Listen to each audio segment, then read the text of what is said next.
Well, that's so interesting too about, so when Lord of the Rings first came out, in the movies, I was 12, I think the first one came out. So I had not read the book until then. So I watched the first movie and then I immediately went and got the next two and read those. But that has 100% informed how I hear that book in my head. So if I read the book now and when I read it the first time, it's the movies. That's what's playing in my head. And so, yeah, that's a great, it's almost like a challenge as an author of like, if you get the characterization right, they're going to hear your dialogue the way you want them to. But if you don't, then they might hear it in a way that's not what you intended. Yeah, I think one of the most exciting things about Lord of the Rings was when you go back to the books and you realize that all the best moments are in the books. You go, oh, that one scene that I felt like, oh, this had to be Hollywood.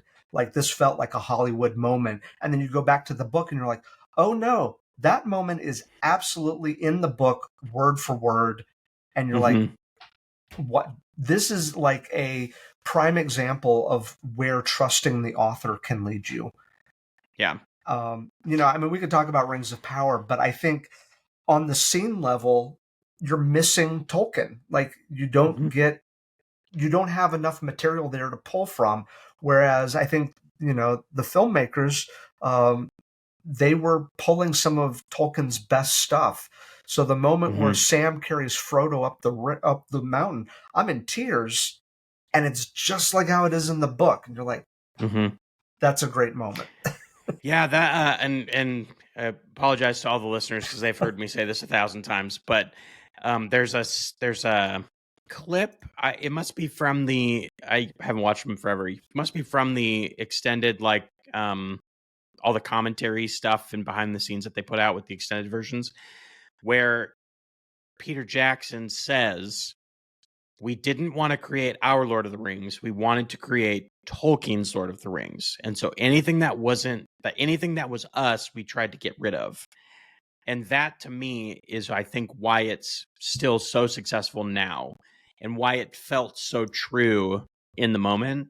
Whereas like Rings of Power, it's like whether they do it on purpose or not, it doesn't feel like Tolkien. It doesn't feel like maybe there's not enough material there. Maybe they're not. I think one of the things with Rings of Power people forget too, and we don't have to go totally down this rabbit hole, but that they only own rights to very small portions of this material. So part of it is that they can't use certain things. Yeah. But I agree with you. It's because Tolkien's not there. I don't feel it, Yeah. And that's a tough one because people who say that they don't like the casting, I think the cast is fine. I think the actors are good. You got great actors. I think the ideas that they're throwing around, I think are they make sense for doing a TV series, but at the scene level, something is not clicking. And yeah, maybe it's just they don't have Tolkien's voice, and it's just not clicking. I was a defender of season 1, but season 2 has come along, and I am struggling to finish it. I was just like, I just don't care. Yeah. And that's a hard place to be as a viewer because we have so many great options for what we can watch and what we can enjoy. And it's like, Arcane's coming out in a few months. That first season I felt like was so good. So my good. Gosh. So I'm like, why am I holding out on this one when I've got this other show that's about to come out and this thing looks good and that looks good? So I'm like, there's a lot of options out there. And yeah, I think at the scene level, something's not working. And that's not the most advanced critique, but I think people who are complaining about casting, I think they're missing it because I think that it's not the actors, it is what they have to work with. Yeah. Yeah, I generally am never, I don't really, it's very rare for me to be like, that acting was bad. Yeah. Like, maybe it wasn't what I liked the best or whatever, but I don't ever, like, the thing that got me in season 1, I haven't started season 2 because I was like, we'll just see, Yeah. The thing that got me in season 1, and correct me if I'm remembering this wrong, but I felt like there was just a lot of baffling story decisions. So like, I think it must have been maybe like season 4 or episode 4 where it's like they decided, like the whole episode was like deciding to go to Middle Earth to save Middle Earth. And then by the end of the episode, they decided to do that. And then in episode 5, it was like they were redeciding to go save Middle Earth. And I was like, so I started episode 5 and I'm like, wait a minute, didn't we like do all this? You know? Yeah. And then they get to Middle Earth and like they know exactly where to go. And they're, you know, like it just, some of that stuff was like, this isn't really believable, I guess, you know? Yeah, because part of the thing is, as a writer, I don't want to give my characters a hard decision that the reader already can make. You know, Yeah. where we're like, well, of course you're going to go save Middle Earth, because if not, we don't have a TV show. Like, Right. of course you're going to go do this thing because the whole point. Right. And I think that it's more important that I have them make choices about things that the reader can't see into the future of. Oh, is this going to happen? Well, I don't know. I know that they're going to save Middle Earth because that's the point. But is he going to try to, you know, steal the throne from this person? Like, those are the mysteries that might be more interesting. But we're not given that. We're giving some of the most general things, like, should the hero do the hero thing?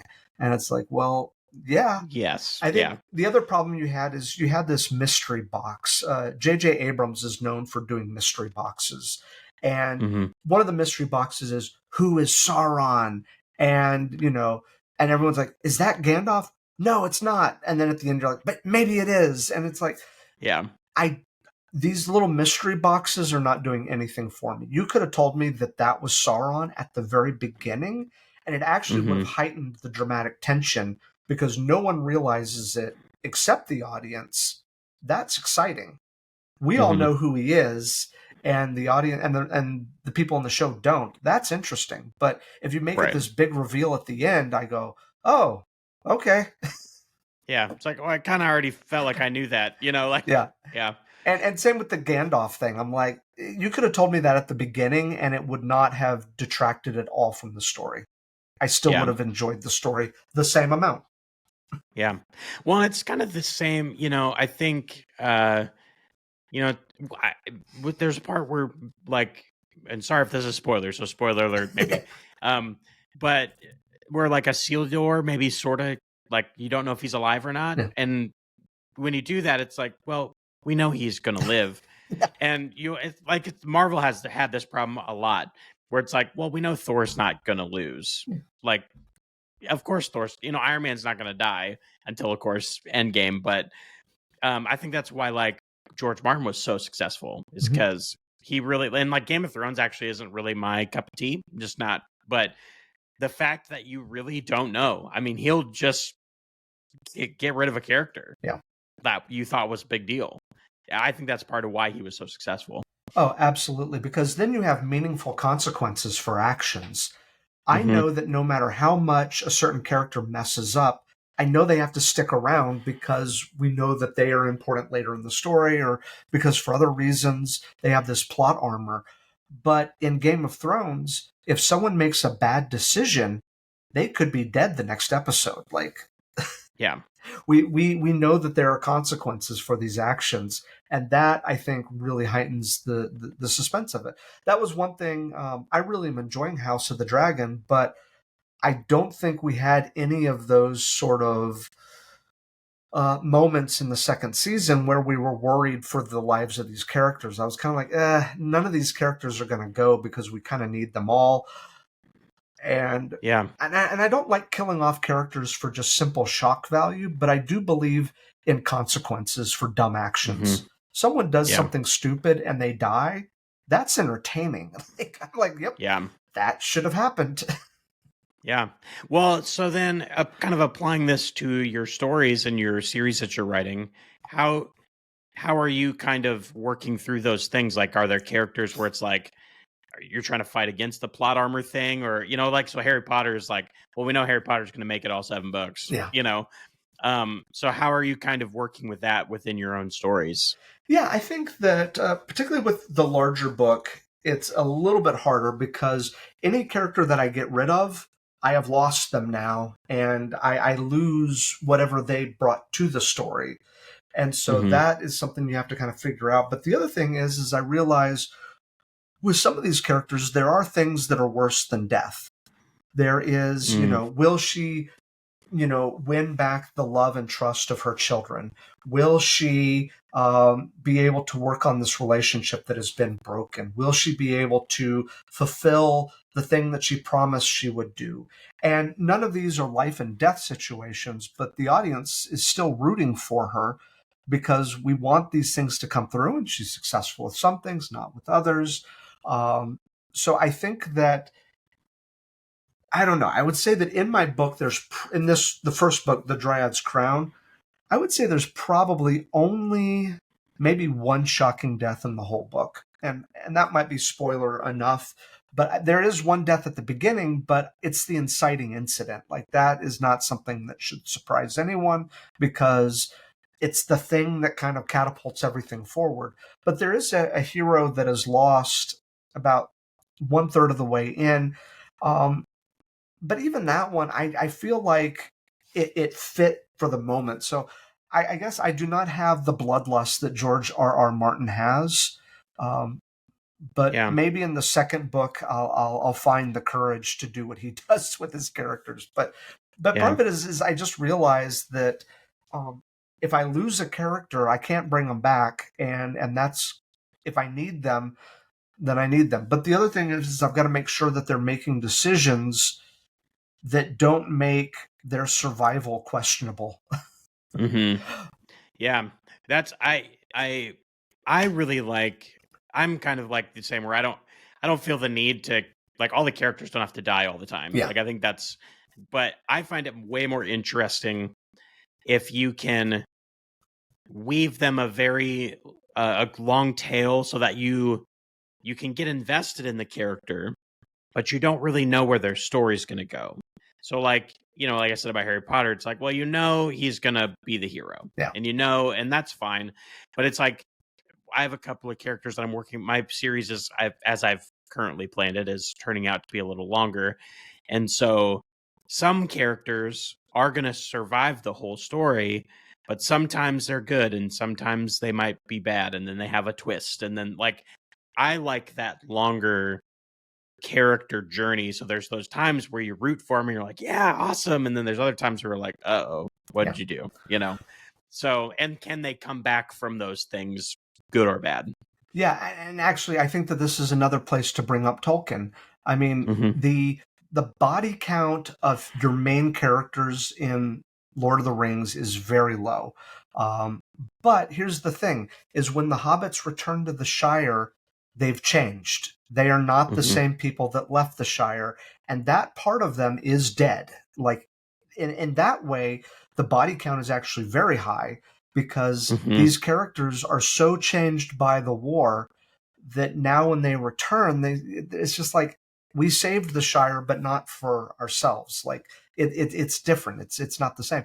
And that to me is in some ways more tragic than, a Red Wedding, even though the Red Wedding was pretty shocking. But like the tragedy of these heroes, it's like, oh yeah, they've so fundamentally changed who they are that coming home just doesn't feel the same. And they're, George or J.R.R. Tolkien as a war vet. I mean, I think he was writing about something that a lot of veterans were like, yeah, that that is the feeling. And, he wrote that, I think, as a person who had gone through World War One, and you can feel his own personal experience coming out of that. It's not a death, but it is a tragedy, and I think that can move the audience just as well. Well, and I think so I'm from a military family, and I've had my dad and brother have served, and I've had family that have served in all sorts of things. And I think what he captured with that character change and, coming home from the war and it doesn't feel quite right, I think that's something that's more accessible to people, even if they haven't been into war themselves. Whereas, like, the shock and awe, everyone gets killed and murdered, like that, I don't resonate with that, because it's not like I'm walked out my front door and, like, I experienced that, Yeah. So, but I do experience, even though I didn't go to war, I've experienced other people going to war and coming back. And so again, it's like you're hitting something that people can really understand and empathize with. Yeah, it's working at an emotional level that just works. But then again, I mean, Tolkien also did not, his battle scenes in Lord of the Rings are pretty subdued. He Hmm. doesn't go, I mean, that's one area where the movie really expands it out. In the Yeah. books, it's not as detailed, it doesn't go into it as much.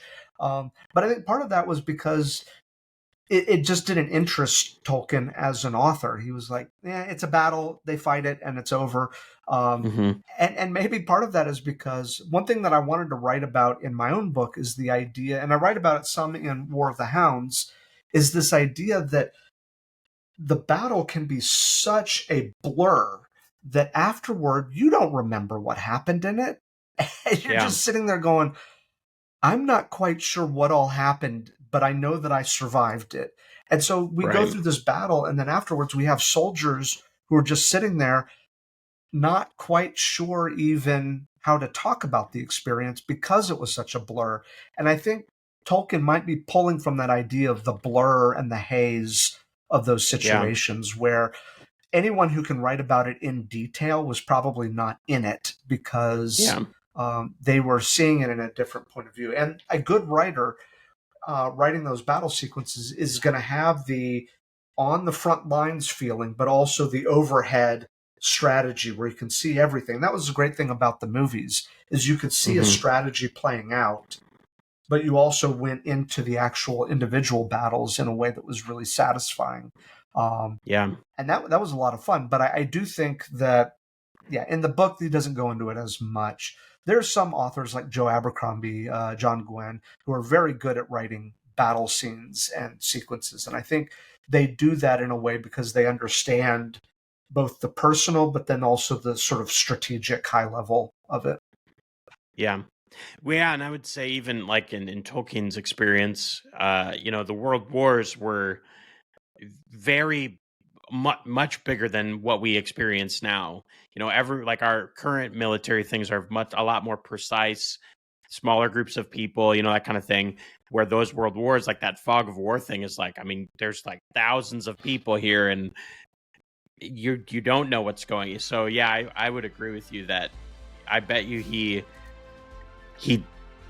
either didn't want to get too in depth because maybe it was he just didn't want to maybe experience that again, but also yeah, maybe he experienced it, but also it was such a blur that it's so that's an interesting thought Yeah. for sure.